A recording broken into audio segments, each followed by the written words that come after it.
esta Biblia de la que os hablamos tanto y de la que estamos muy contentos porque es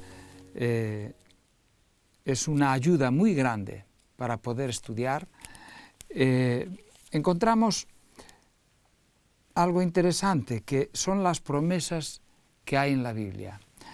Unas son incondicionales y las otras son condicionales. Y en la siguiente hoja nos habla de las oraciones en la Biblia. Hay oraciones en las que nosotros siempre deberíamos pedir, como pide Jesús: hágase tu voluntad al final. Pero quizá a alguien le suene extraño, y os voy a decir, hay alguna oración que no hace falta decir eso, porque ya la voluntad de Dios está en esa oración. ¿Cuál es esa oración? Bueno, en la oración pedimos. Pedimos, y cada año que empieza, cuando llegamos al año nuevo, cuando llega la época de pasan las Navidades y ya estamos en el año nuevo, decimos, bueno, año nuevo, vida nueva, quiero cambiar, voy a ver si dejo esto y aquello, me voy a meter en el gimnasio y voy a empezar a hacer ejercicio, voy a ver si este año que viene es el año definitivo y empiezo con inglés y acabo dominando el inglés, voy a cambiar mi régimen alimenticio porque necesito perder peso, voy a empezar a cuidarme. Todas estas cosas la gente las intenta al comienzo de un año. Pero al paso del año nos encontramos con una realidad que nos defrauda un poco. Hacemos muchos propósitos que casi nunca alcanzan la meta. Quizá ya conocéis la anécdota de aquel hombre que vivía en una isla, era pescador, y cuando acababa su faena, estaba con la familia, luego se iba al pueblo, desde su isla, vivía en una isla, y entonces remando se iba al pueblo en su barca a estar con sus amigos, sus colegas, hablando por la tarde hasta el anochecer. Pero aquella noche se pasó un poco de la raya en la bebida, y la verdad es que el hombre acabó bastante descolocado. Total que, bueno, al final se metió en su barca, empezó a remar, y resulta que no veía su isla, y su isla estaba a muy pocos kilómetros de la tierra firme. Y seguía remando y remando, y miraba para atrás y la isla no aparecía. Y remaba, y la isla no aparecía. Y así le dio hasta que empezaron las luces del alba, y entonces con las luces del alba y el paso de la borrachera que el hombre tenía, descubrió que con la borrachera no se había acordado de desatar la barca del puerto, de la estaca donde estaba atada. Estuvo remando constantemente en el mismo lugar. Y a nosotros a veces nos sucede lo mismo en nuestra vida social y en nuestra vida espiritual. A veces estamos en el mismo punto. ¿Cuántos años tienes? ¿Cuántos años llevas luchando con los mismos defectos? ¿Cuántos años llevas, si eres creyente, luchando con lo mismo y no has avanzado nada? ¿O ya no luchas? También puede ser. A veces vemos que no funciona mi salud, no funciona mi matrimonio, no funcionan mis relaciones, no me siento a gusto con la iglesia. A veces me siento mejor cuando salgo de ella que antes de haber entrado. No me siento a gusto conmigo mismo, me siento solo. No consigo una pareja. Tengo problemas con mis hijos. ¿Cuál es la solución a mis problemas? Yo sé que en los creyentes muchos estarán respondiéndose la oración. Bueno, sí, la solución comienza con la oración, pero eso ya es muy conocido, ya lo sabemos y en muchísimos casos no funcionó hasta aquí. Quizás porque rezamos en lugar de orar o porque no pedimos bien. Yo, con mis respetos a las personas que rezan en lugar de orar, quiero decir que la oración es algo más que repetir palabras. La oración, luego lo vamos a definir más, pero es hablar con Dios como con un amigo, con alguien, y a un amigo yo no le voy a estar repitiendo siempre las mismas cosas, porque se cansaría de mí. Dios no se cansa de nosotros, pero no es la forma de tratar con un amigo. De todos modos, hay una oración que no necesito pedir a Dios que se cumpla, que se haga su voluntad. Y es la verdadera solución a mis problemas. ¿Qué oración es esa? Puedo dar pistas. Dios tiene una iglesia. La iglesia no es un invento humano. La iglesia, Cristo habló de la iglesia.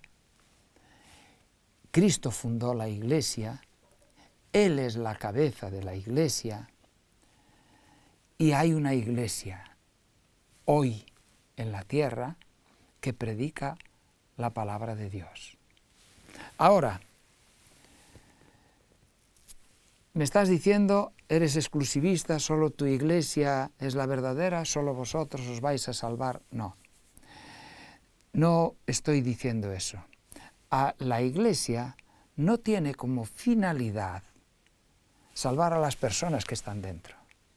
La iglesia tiene como finalidad predicar a las otras personas para que se salven. Dios tiene una iglesia, pero esta iglesia es una iglesia militante, no es la iglesia triunfante. La iglesia militante no es la iglesia triunfante y la tierra no es el cielo. La iglesia está compuesta de hombres y mujeres falibles, imperfectos, que no son sino aprendices en la escuela de Cristo para ser instruidos.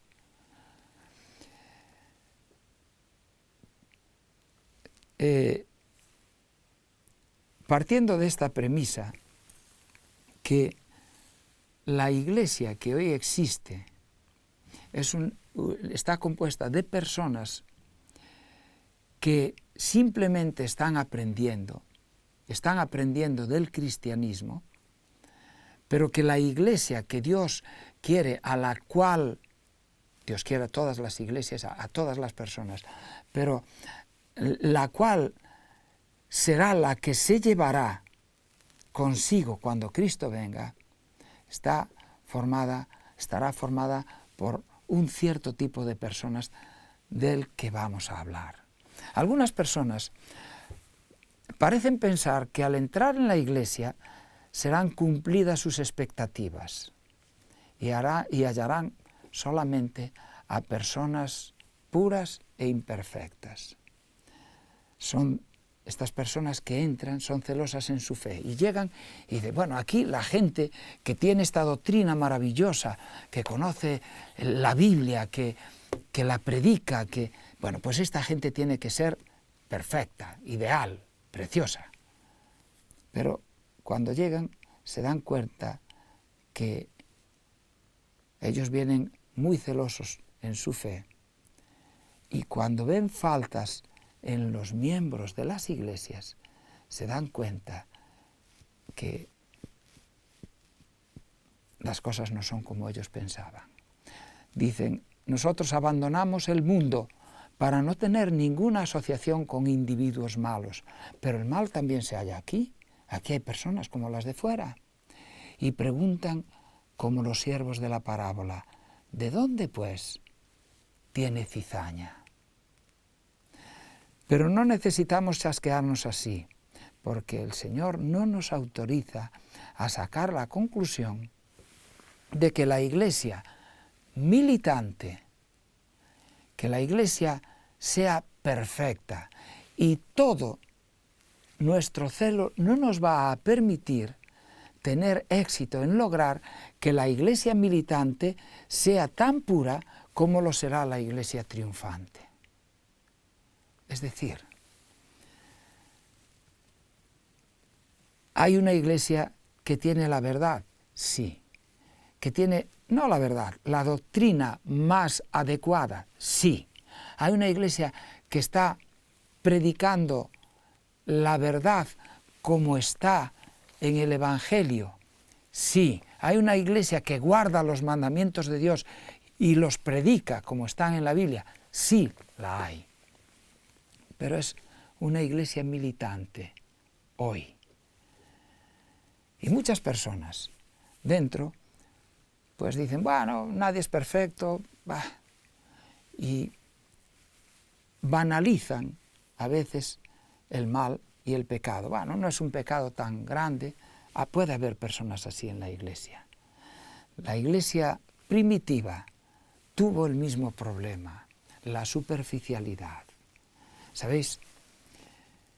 En Juan 6 se nos habla de que Cristo predicaba a la gente y tenía una gran multitud. Había hecho la multiplicación de los panes y los peces y muchísimos, miles lo seguían. Allí alimentó a una cantidad de gente que se habla de 5.000 varones, pero que entre hombres y mujeres y niños pues podían pasar de los 15.000 perfectamente. Muchísimos seguidores.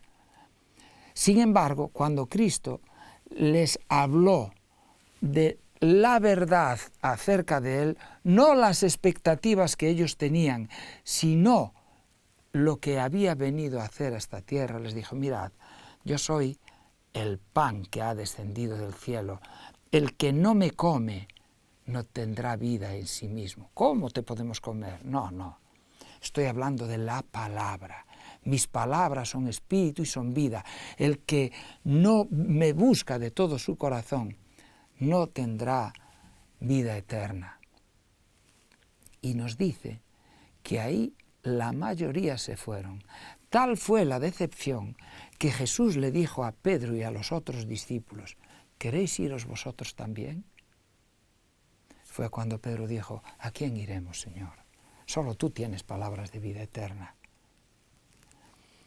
Luego, además, por si fuera poco, en la misma iglesia de Jesús, entre el grupito de los que se quedaron, apareció un traidor que lo vendió.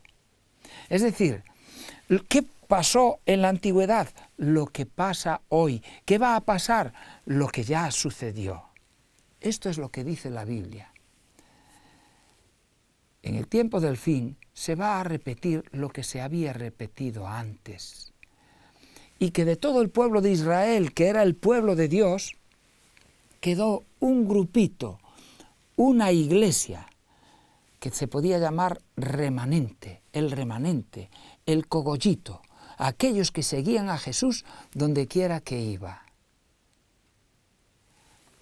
Pero entonces puedo pensar que la iglesia, esta iglesia, la de esta televisión, es Babilonia, es como no, nunca pensaremos, nunca hablaremos con cordura cuando digamos esto. No, la iglesia es el instrumento que Dios tiene para predicar al mundo.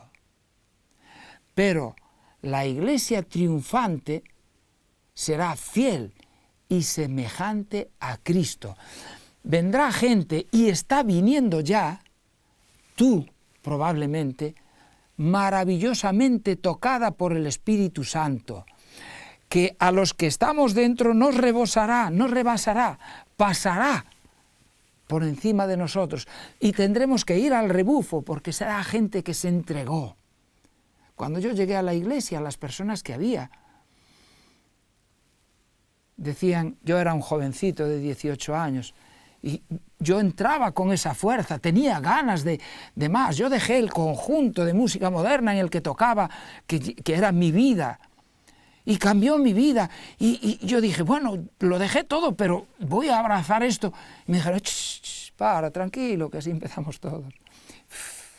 Me desinflaron.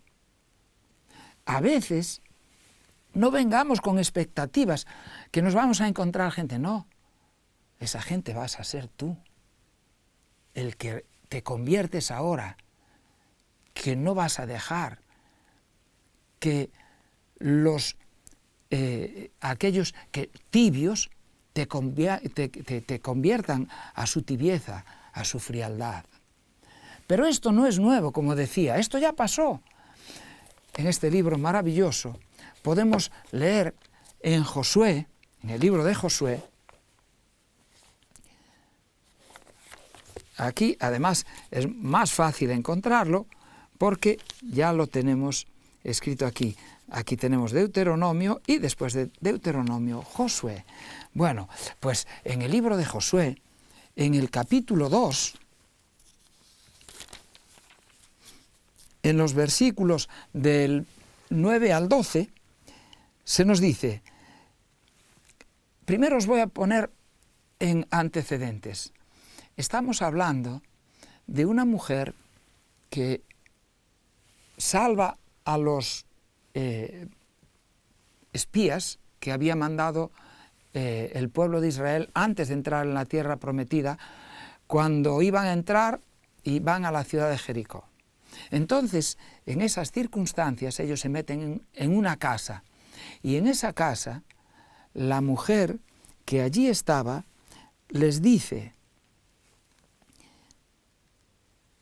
2, del 9 en adelante, dice así, sé que Jehová os ha dado esta tierra, porque el temor de vosotros ha caído sobre nosotros. Todos los habitantes del país ya han temblado por vuestra causa, porque hemos oído que Jehová hizo secar las aguas del Mar Rojo delante de vosotros cuando salisteis de Egipto, y también lo que habéis hecho con los 2 reyes de los amorreos, que están al otro lado del Jordán, con Sehón y con Og, los cuales habéis destruido. Al oír esto, ha desfallecido nuestro corazón, y no ha quedado hombre alguno con ánimo para resistiros, porque Jehová, vuestro Dios, es Dios arriba en los cielos y abajo en la tierra. Esta es una confesión extraordinaria de una mujer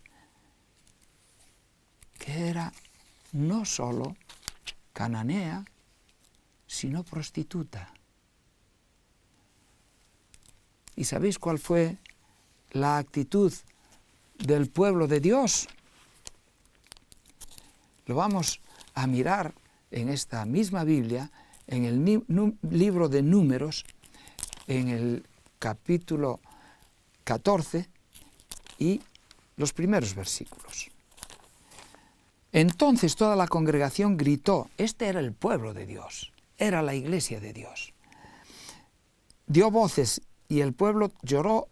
Aquella noche todos los hijos de Israel se quejaron contra Moisés, contra Aarón, y toda la multitud les dijo, ojalá hubiéramos muerto en la tierra de Egipto, ojalá muriéramos en este desierto. ¿Por qué nos trae Jehová a esta tierra para morir a espada y para que nuestras mujeres y nuestros niños se conviertan en botín de guerra? ¿No nos sería mejor regresar a Egipto? Se decían unos a otros. ¡Qué curioso! Una mujer prostituta, cananea, resulta que muestra una fe total en Dios y el pueblo de Dios que está siendo guiado por Dios, resulta que están tirando piedras contra Dios y contra aquello que Dios quería. A veces esto suele suceder. ¿Quién mató a Jesús cuando vino? Su propio pueblo. Entonces, no podemos pensar que lo que ahora está sucediendo va a suceder siempre. No. Ahora está empezando a suceder que mucha gente maravillosa está entrando en una iglesia porque se enamora de Jesús y se enamora de su doctrina, y entonces vendrán a sustituir al Judas que se fue, a aquellos que abandonaron a Jesús. La obra pronto a terminar, y los miembros de la iglesia militante que han demostrado ser fieles integrarán la iglesia triunfante juntos con todos aquellos, junto con aquellos que hayáis venido. ¿Cuál es la condición? La vida de Cristo era una vida llena con un mensaje divino de amor, del amor de Dios, y ansiaba intensamente impartir ese amor a otros. Su semblante resplandecía de compasión y su conducta se caracterizaba por la gracia, la humildad, la verdad y el amor. Cada miembro de su iglesia militante debe manifestar las mismas virtudes si quiere pertenecer, unirse a la iglesia triunfante. Esta es la realidad. Y de aquí saco la oración que Dios anhela contestar. Cristo tenía un carácter maravilloso, aquel que ha de tener la iglesia triunfante. ¿Cuál es la oración? Señor, quiero que mi carácter refleje a Cristo. Quiero parecerme a Cristo. Señor, dame la mente de Cristo. Señor, dame la mansedumbre de Cristo. Señor, dame el dominio propio de Cristo. Dame el interés por las almas que tenía Cristo. Dios desea más que ninguna otra cosa contestar esta oración. Pero no es una fórmula mágica, tiene sus condiciones. La primera es que si quiero parecerme a Jesús, debo conocerlo más, es decir, buscarlo en su palabra. Aquí tenemos ya al principio, se nos habla las parábolas de Jesús, la muerte de Jesús, etcétera, etcétera, todo, la vida de Jesús. Yo puedo buscar y enamorarme de Jesús, los evangelios. Ahí tengo la vida de Jesús. Y si quiero parecerme a Él, tengo que mirar para Él, tengo que conocerlo, tengo que buscarlo cada día. Segunda condición. La Biblia dice, vende todo lo que tienes si quieres tener el tesoro de gran precio. Vende todo lo que tienes, la perla de gran precio, el tesoro escondido, y compra la perla. Búscame de todo tu corazón. Y en Jeremías se nos dice, me buscaréis y me hallaréis cuando me busquéis de todo vuestro corazón. Desnudo, con el corazón abierto a Dios, sin ninguna apariencia, sino decir las mejores oraciones, agonizando en oración, como cuando oras por la vida del ser que más quieres. Esas son las mejores oraciones. Cuando la persona a la que más quieres está en peligro de morirse, como era el caso de mi abuelita, de la que ya hablé alguna vez, oré por ella, fue mi primera gran oración. Señor, si existes, una de las mejores oraciones que están registradas en la Biblia de un ser humano es, Señor, ayuda mi incredulidad. Se está declarando incrédulo. se reconoce como es, pero pide ayuda a Dios, clama. ¿Por qué? Porque tenía un hijo que estaba sufriendo. Ayúdame. Esa es la gran oración. Dejemos ya de rezar. Y si yo quiero parecerme a Jesús, voy a pedirlo. Señor, ayúdame a desear ser como Jesús. Y ayúdame a ser como Jesús. Luego, la tercera condición es que cada momento de mi vida estoy haciendo mi elección. En algunas elecciones políticas, cuando hay elecciones, a veces hay dos partidos empatados en el gobierno y ninguno está muy por encima del otro. Y a veces aparece un partido, se llama partido bisagra, que puede ser un partido pequeñito, a lo mejor con 4 diputados nada más, pero que llegan para desequilibrar ese empate y se hace decisivo en la lucha y da el mando a un partido o al otro. ¿Sabéis? Esto es lo que pasa en nuestra vida. En nuestra vida, constantemente, hay una lucha. En la vida del cristiano hay una lucha constante. Y yo tengo a mi lado un ángel que me lo puso Dios, aquí, a mi lado, y que me está hablando y me está diciendo lo que debo decir y lo que debo hacer y lo que debo pensar. No pienses en eso que estás pensando, porque eso te va a hacer daño. Él es mi ángel guardián. Yo lo llamo conciencia, le podemos llamar conciencia, pero este ser que está aquí es un ser real y está esperando al día de la resurrección para darme un abrazo fuerte. Y me va a decir, ¿cuánto trabajo me diste? ¿Qué genio tenías? ¿Cuánto trabajé contigo? Porque a este otro lado hay otro u otros ángeles que me están diciendo otras cosas. Me están diciendo, este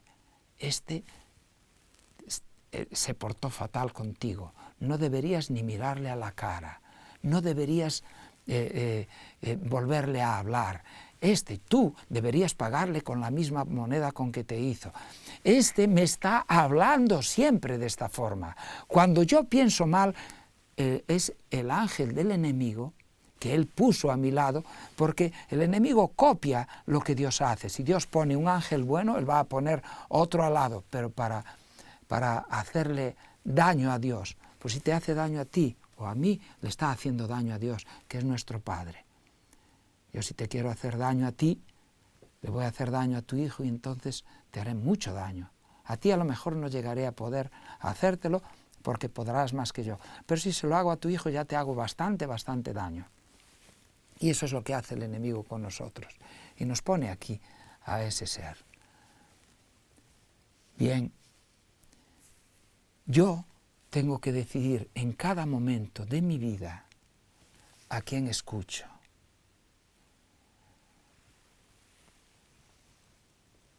Piensa mal y acertarás, o piensa bien aunque no aciertes. ¿A quién voy a oír?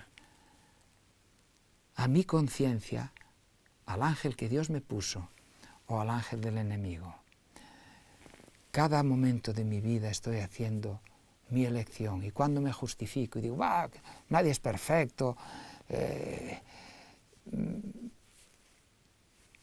entonces y cuando estoy pensando y me regodeo en el pensamiento en cuanto a otra persona o estoy haciendo daño claramente, estoy destruyendo la obra de Dios en mi vida. Aunque yo crea que tengo razón para ponerme así, enfadarme y hablar mal de otros. Cuando oigo a mi ángel y sigo su consejo, aunque no sea cómodo, estoy dejándome guiar por Dios y voy en el buen camino. Y esa será la diferencia entre la iglesia militante y la iglesia triunfante. Aquellos que le piden, Señor, por favor, dame el carácter de Cristo. aquellos que están oyendo constantemente la voz de Dios y la siguen. Yo pido para ti y para mí que estemos en esa iglesia, la definitiva. Puede ser evangélico, puede ser católico, puede ser testigo de Jehová, puede ser mormón, puede ser de cualquier religión, puede ser incluso ateo. Pero si Dios toca tu corazón y respondes a su llamamiento y te dejas poseer por Él, por su Espíritu, y te dejas que Cristo ponga su carácter en ti, tú serás de la iglesia triunfante y estarás con Cristo por la eternidad. Yo lo deseo de todo corazón, para mí y los míos, pero también para ti y los tuyos. Que Dios te bendiga.